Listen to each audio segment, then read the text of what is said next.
Damos comienzo a un nuevo comentario bíblico expositivo.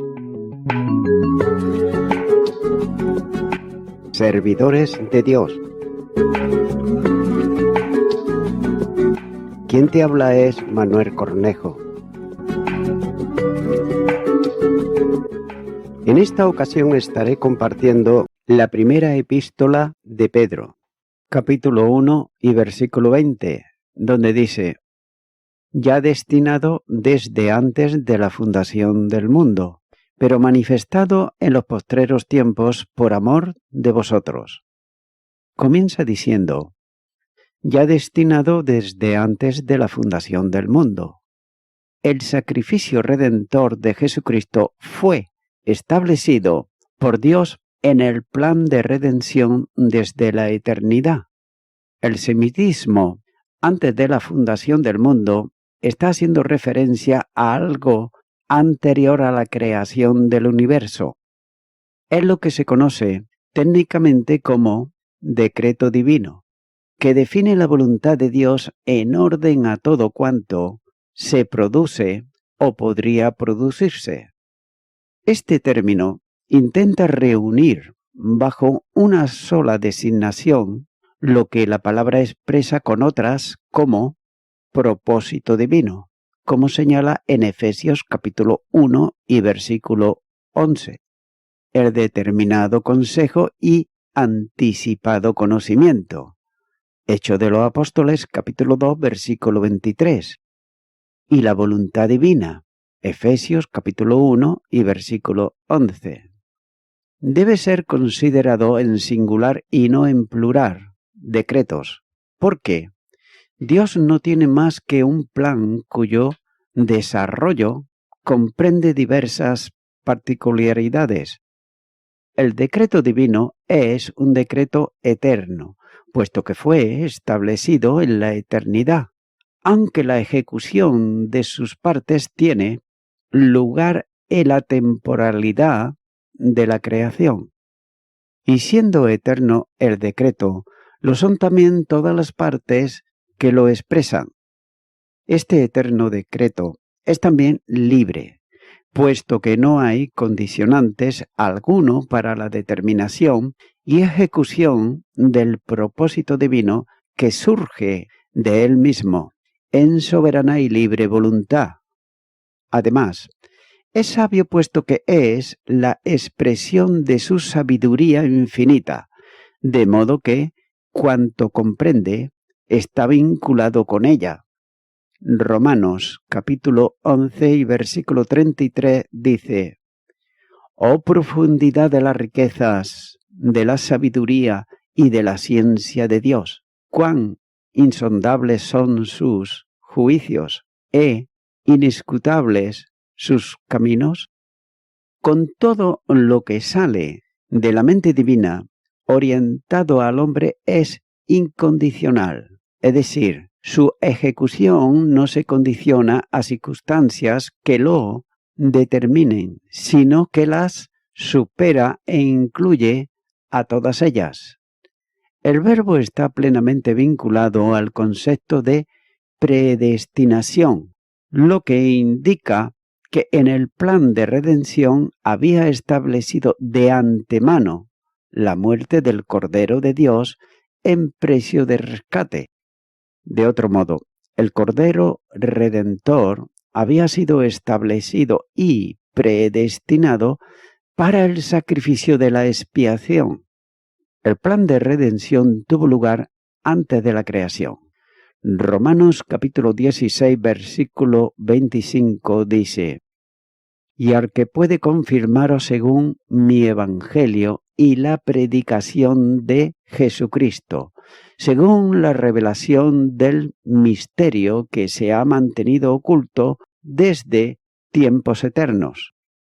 Y la primera carta a los Corintios, capítulo 2, versículo 7, dice: mas hablamos sabiduría de Dios en misterio, la sabiduría oculta, la cual Dios predestinó antes de los siglos para nuestra gloria. Así pues, si el Cordero estaba preparado para la obra a realizar, ese plan tuvo lugar antes de la creación. No es como algunos enseñan, la reacción de Dios a la caída del hombre, sino que antecede a toda esta. Antes de la creación determinó enviar a su Hijo como Salvador. Hechos de los Apóstoles, capítulo 2 y versículo 23 dice: a este, entregado por él, determinado consejo y anticipado conocimiento de Dios, prendisteis y matasteis por manos de inicuos, crucificándole. Esas son las palabras de Pedro en el primer mensaje de la proclamación del Evangelio en Jerusalén, cuando dice: a este entregado por él determinado consejo y anticipado conocimiento de Dios, prendisteis y matasteis por manos de inicuos, crucificándole. La muerte de Cristo va precedida de la soberanía de Dios. No se trata de un acontecimiento casual, lo que sigue, sino de algo que se determinó en el consejo divino y por tanto preconocido por Dios. Fue algo establecido conforme a la presciencia divina, esto es, por el determinado consejo y anticipado conocimiento de Dios. La misión redentora de Jesucristo, el Hijo de Dios, había sido establecida en la eternidad, antes de la creación del universo y de los hombres, como enseña Pedro en el versículo. Note que Dios no estableció salvar al hombre porque el hombre iba a perderse, sino por determinación y propósito suyo, que precede a cualquier acontecimiento en el plano de la humanidad. La segunda carta de Timoteo, capítulo 1 y versículo 9 dice: quien nos salvó y llamó con llamamiento santo, no conforme a nuestras obras, sino según el propósito suyo y a la gracia que nos fue dada en Cristo Jesús, antes de los tiempos de los siglos. Esto quiere decir que la acción que se detalla seguidamente ocurrió por el propósito determinado de Dios y su previo conocimiento. Tal propósito fue revelado por los profetas, que anunciaron el sufrimiento y la muerte del Mesías, ya que estaba profetizado antes de que ocurriese porque Dios lo había así determinado. El autor de lo que iba a ocurrir con Jesús fue Dios mismo, ya que cada parte del plan salvador estaba en el pleno conocimiento de Dios. Versículo 2. Y así lo declara el profeta cuando dice: mas Jehová quiso quebrantarle, sujetándole a padecimiento. Isaías capítulo 53, versículo 10. Note que todo cuanto ocurrió con el Salvador en su muerte es el cumplimiento de lo que estaba anunciado por los profetas. Lucas capítulo 24 y versículo 25 dice: entonces él les dijo: oh insensatos y tardos de corazón, para creer todo los que los profetas han dicho.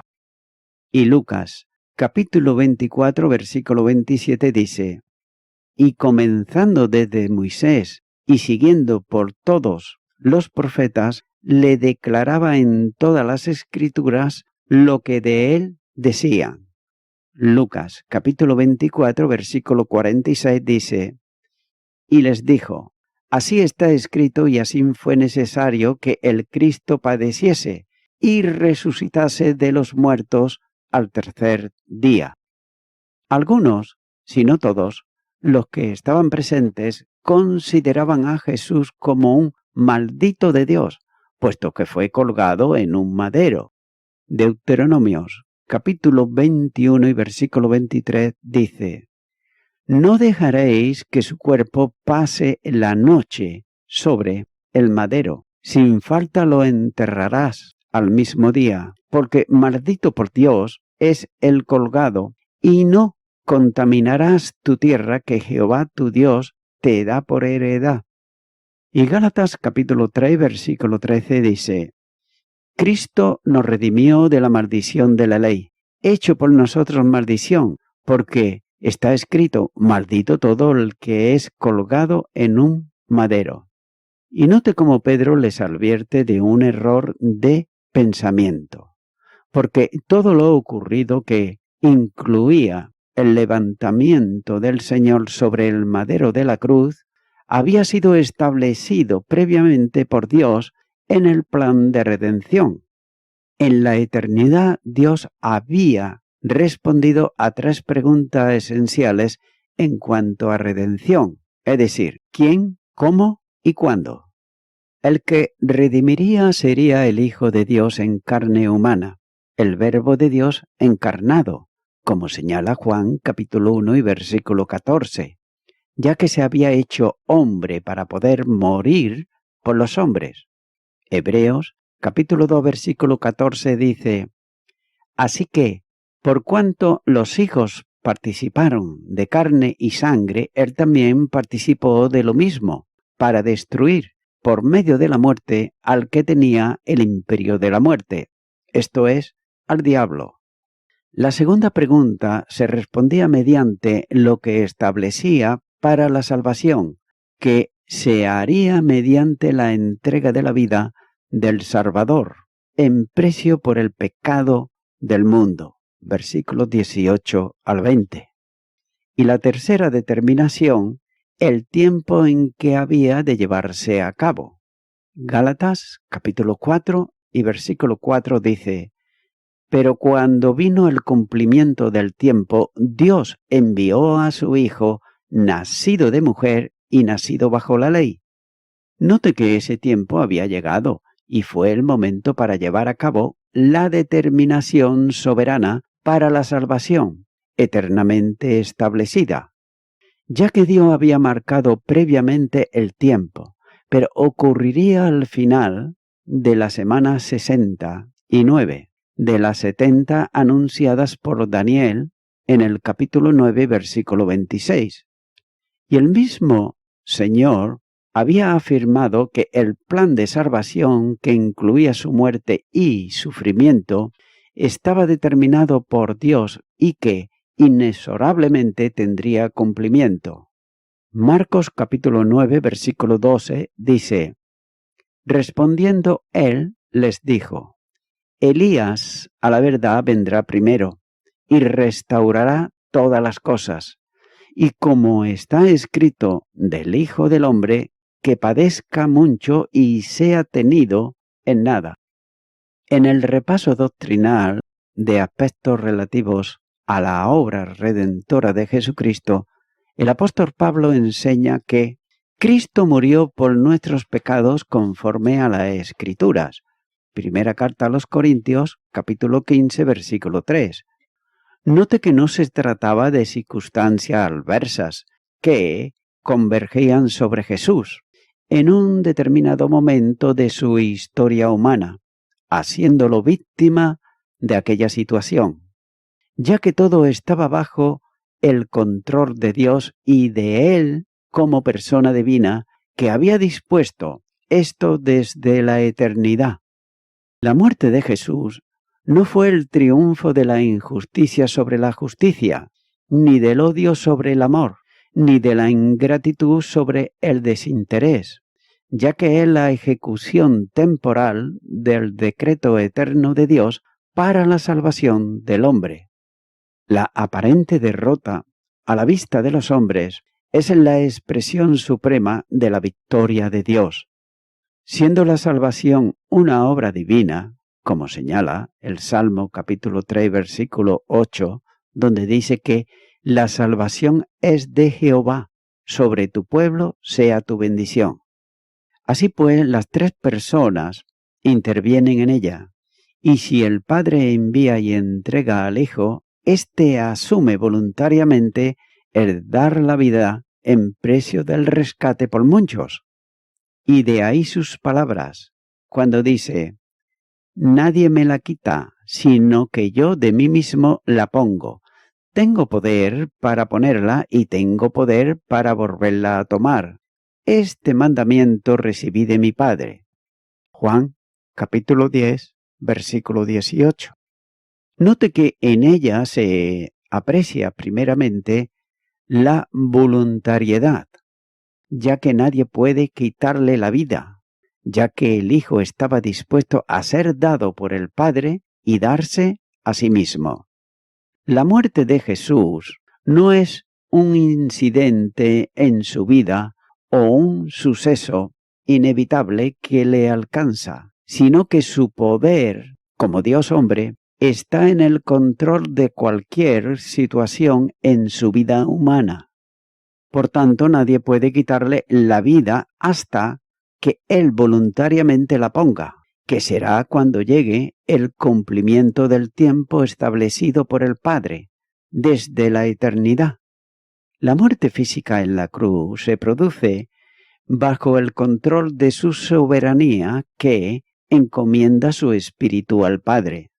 Y la segunda realidad está relacionada con la potestad recibida para entregar la vida y volver a tomarla. Es decir, nadie puede quitarle la vida antes del tiempo dispuesto, esto es, hasta que llegue su hora. Pero note que también se aprecia en las palabras del Señor, que junto con la muerte estaba establecida su resurrección. Y todo discurriría conforme a lo que Dios había establecido antes de la fundación del mundo, para la redención de los pecadores. A la voluntad del Padre corresponde plenamente la del Hijo, no sólo por comisión, sino por identificación del propósito. El Padre entregó a su Hijo y el Hijo se entregó a sí mismo, sin oponer resistencia alguna, porque no la podía haber, puesto que la determinación y el deseo operan conjunta y determinadamente tanto en el Padre como también en el Hijo. De ahí que el Padre resucitara al Hijo y el Hijo volviera a tomar su vida. Sigue diciendo este versículo: pero manifestado en los postreros tiempos por amor de vosotros. Aquí Pedro concluye el texto haciendo referencia a la manifestación del plan redentor en los postreros tiempos, expresión que determina el tiempo actual, donde tuvo lugar el cumplimiento de todo lo establecido y determinado por Dios antes de la creación del mundo. Este misterio estaba oculto en Dios, hasta su manifestación en el cumplimiento del tiempo, como señala Gálatas capítulo 4 y versículo 4. Note que la soberanía de Dios, que determina el Redentor y su obra, se ejecutó en el tiempo de los hombres, aunque se estableció fuera de todo tiempo, esto es, en la eternidad. En ese sentido, Dios envió al mundo a su Hijo, cuando el tiempo histórico alcanzó al previsto y determinado por Él. De otro modo, cuando el tiempo histórico llegó a la meta establecida para ese acontecimiento, o lo que es igual, el tiempo de espera se había cerrado porque había llegado a su plenitud. Y esa plenitud del tiempo traía como consecuencia la aparición de Jesucristo, el Verbo eterno encarnado. También debe de entenderse esto como la irrupción de Dios en la historia humana, ya que Dios determinó el tiempo para el cumplimiento de la prosa de salvación y con ella la operación redentora establecida en el plan de salvación, iniciándose hasta la culminación de la muerte y la resurrección del Redentor. La soberanía está plenamente vinculada al decreto divino, que lo es y se ejecuta porque Dios es soberano. Note que la soberanía divina se entiende de un modo pleno en el que todas las cosas han recibido su lugar en la creación y en el tiempo por su sola voluntad. Y basten unos textos para establecer la verdad sobre la soberanía divina. Cuando dice: Tuya es, oh Jehová, la magnificencia y el poder y la gloria, la victoria y el honor, porque todas las cosas que están en los cielos y en la tierra son tuyas. Tuyo, oh Jehová, es el reino y tú eres excelso sobre todos. Las riquezas y la gloria proceden de ti, y tú dominas sobre todo. En tu mano está la fuerza y el poder, y en tu mano el hacer grande y dar poder a todos. Primer libro de Crónicas, capítulo 29, y los versículos 11 y 12. Puesto que el Señor Dios es altísimo, hace todo conforme a su voluntad, y nadie puede detener su mano ni decirle, ¿qué haces? Daniel, capítulo 4, versículo 35. Al afirmar que Dios es soberano, se declara que es el omnipotente, poseedor de toda potestad en cielos y tierra, de modo que nadie puede frustrar sus consejos, ni impedir sus propósitos, ni tampoco resistir su voluntad. El Salmo 115 y versículo 3 dice, Nuestro Dios está en los cielos, todo lo que quiso ha hecho. Es también reconocer que es solo soberano Rey de reyes y Señor de señores. Primera carta a Timoteo, capítulo 6, versículo 15. Dios, por tanto, es soberano en la salvación. Todo cuanto es de la salvación es privativo, es decir, exclusivo y absolutamente suyo, ya que la Biblia enseña esta verdad, que la salvación es de Jehová. Salmo, capítulo 3, versículo 8. En su soberanía determinó salvar a los hombres, y lo hizo en un decreto que establecía la resolución de salvación como antecedente a toda operación divina, quien nos salvó y llamó con llamamiento santo, no conforme a nuestras obras, sino según al propósito suyo y la gracia que nos fue dada en Cristo Jesús, antes de los tiempos de los siglos. Segunda carta a Timoteo, capítulo 1, versículo 9. De manera que nadie podrá decir que Dios nos salva a causa de nuestra miseria o como consecuencia de nuestras transgresiones, sino que lo hizo en base a su sola voluntad y absoluto propósito, ya que Dios no se mueve por condicionamiento alguno, sino que su propósito antecede a toda acción y circunstancia, que además Él mismo controla. La salvación, determinada por voluntad divina, comprende el envío del Hijo, o, si se prefiere mejor, la encarnación del Verbo, acontecimiento que no ocurrió ante el tiempo previsto, pero que ahora ha sido manifestada por la aparición de nuestro Salvador Jesucristo, el cual quitó la muerte y sacó a la luz la vida y la inmortalidad por el Evangelio. Segunda carta a Timoteo, capítulo 1 y versículo 10. La cruz obedece a un concreto, minucioso y detallado programa divino anunciado por medio de los profetas y ejecutado en el tiempo histórico de los hombres. Hechos de los Apóstoles, capítulo 2, versículo 23 y capítulo 4, versículo 27, versículo 28. En ese sentido, el cumplimiento del tiempo, el pleroma, está vinculado también con el tiempo en el que se ha referido el apóstol Pablo como establecido por el Padre para la mayoría de edad del Hijo, versículo 2. Y aquí tiene que ver directamente con la figura de la adopción que se considerará más adelante.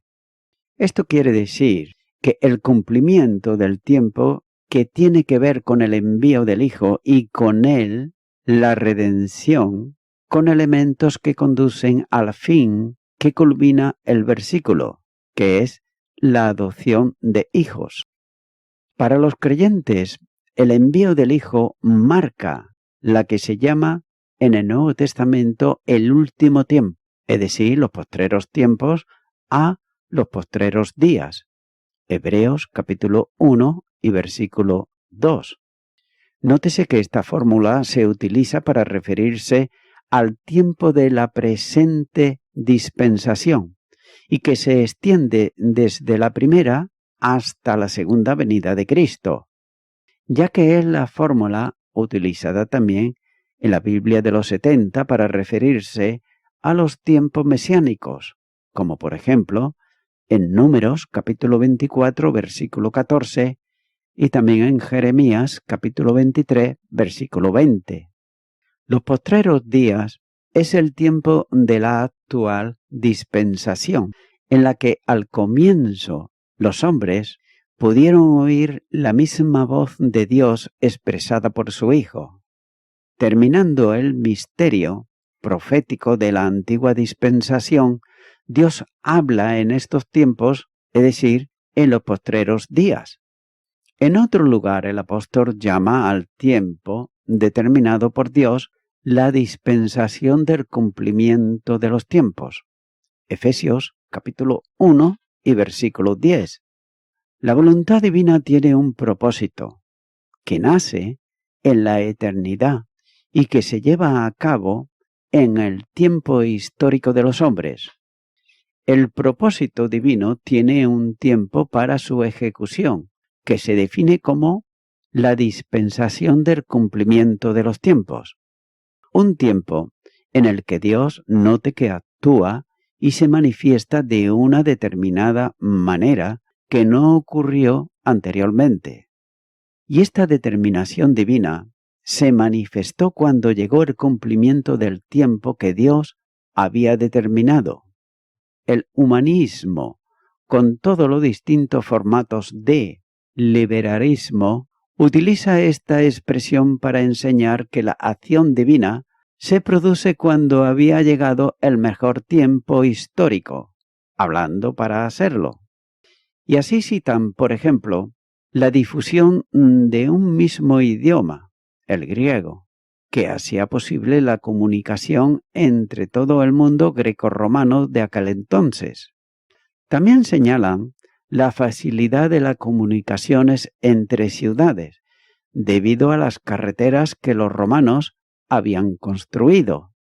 Y una tercera razón descansa en la abundancia de sinagogas judías, establecida a lo largo y ancho del Imperio Romano, que facilitaba el conocimiento de aspectos religiosos relacionados con el verdadero Dios y ponían la palabra al alcance de muchos, a la vez que servía también como medio para la evangelización de todos los hombres, tanto judíos como gentiles, en el cumplimiento de la misión.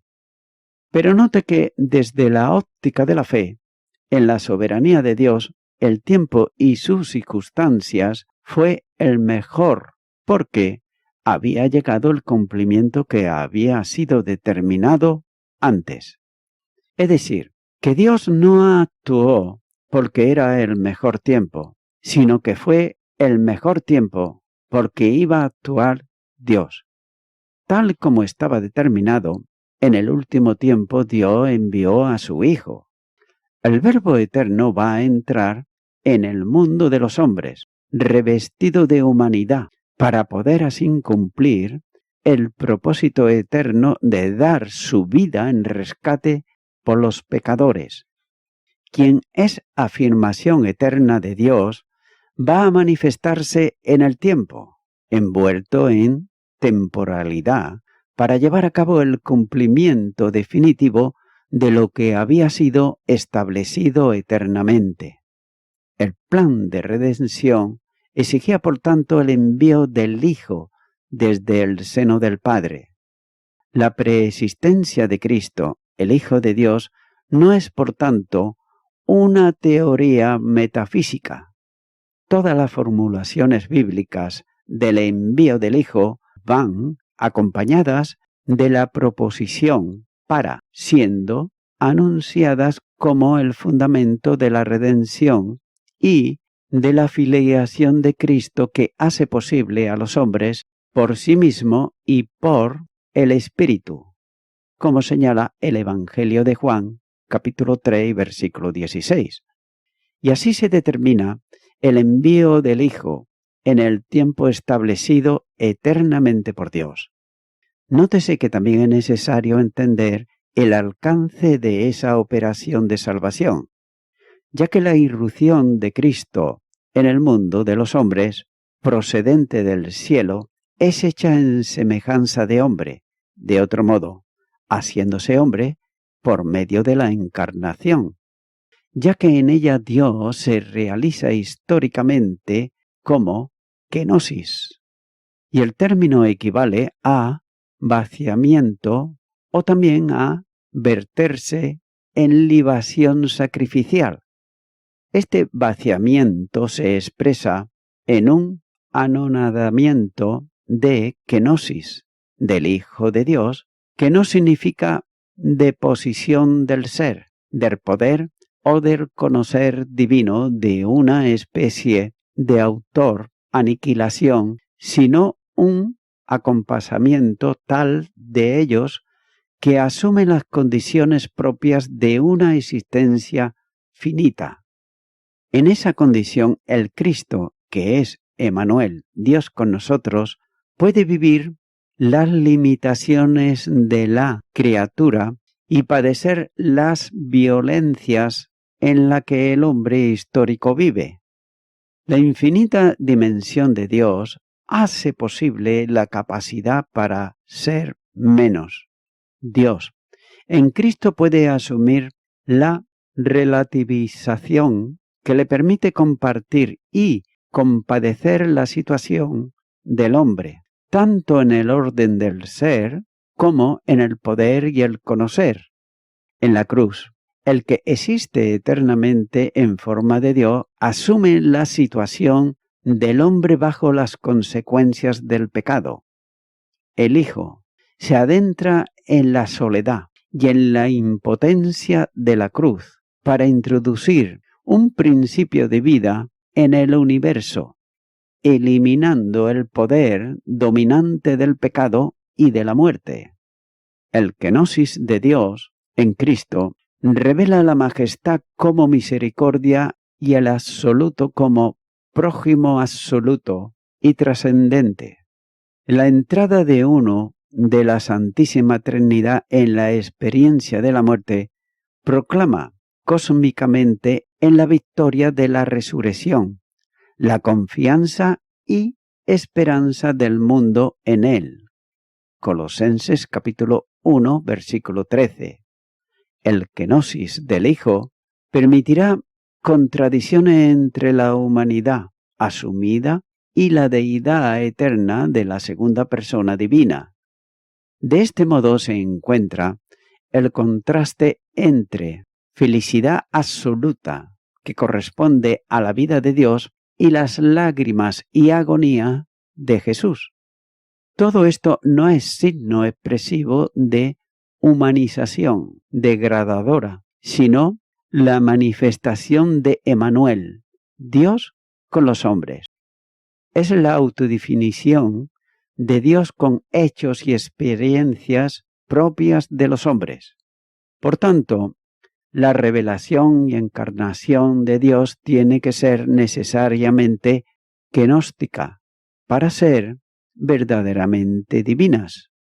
Dios se manifiesta en el mundo de los hombres como Hijo encarnado, con humanidad suprema que no le es impuesta, con pobreza que no necesita y con amor impensable para el hombre en la entrega suprema de su vida. De otro modo, aquel que eternamente vive en forma de Dios deviene a la forma de siervo, utilizando el vínculo de su humanidad para poder así alcanzar la humillación. A Cristo, siendo Dios, le corresponde todo lo que corresponde a Dios. Todo lo que hay en Dios y es de Dios está en Cristo. Colosenses capítulo 2, versículo 9. Por el contrario, tampoco no hay nada en Dios que no esté en Cristo, es decir, No existe en Dios ninguna cualidad no crítica. El misterio eterno cumplido en el tiempo es la expresión de no mantener a cualquier precio la expresión de su deidad, que tuvo que haberse tomado en la eternidad cuando se estableció el plan de redención. Y voy concluyendo con esto. Lo importante en todo esto es lo siguiente. Ya destinado desde antes de la fundación del mundo, pero manifestado en los postreros tiempos por amor a vosotros. Y si se quiere más claro, amigo y amiga oyente, debemos decir que la cruz de Cristo no es una ambulancia que ha sido enviada al lugar de un accidente, ya que Él es el Cordero que ha sido inmolado desde la fundación del mundo, y Dios lo sabía todo, al tiempo que yo, personalmente, necesitaría un Salvador. Y Él me amó tanto que Él proveyó ese Salvador. Por tanto, mi amigo, mi amiga oyente, la pregunta es bien sencilla, y es la siguiente. ¿Tienes a Jesucristo en tu corazón como tu Salvador? Si no es así, ahora yo te invito a que hagas una oración conmigo. Me acompaña en esta oración y repite y di: Señor Jesucristo, vengo ante ti porque creo que tú fuiste enviado por el Padre para dar tu vida por mis delitos y pecados. Yo me arrepiento de todos mis pecados y te pido perdón por ellos. Te abro mi corazón y te recibo como mi Salvador. En tu nombre, amén.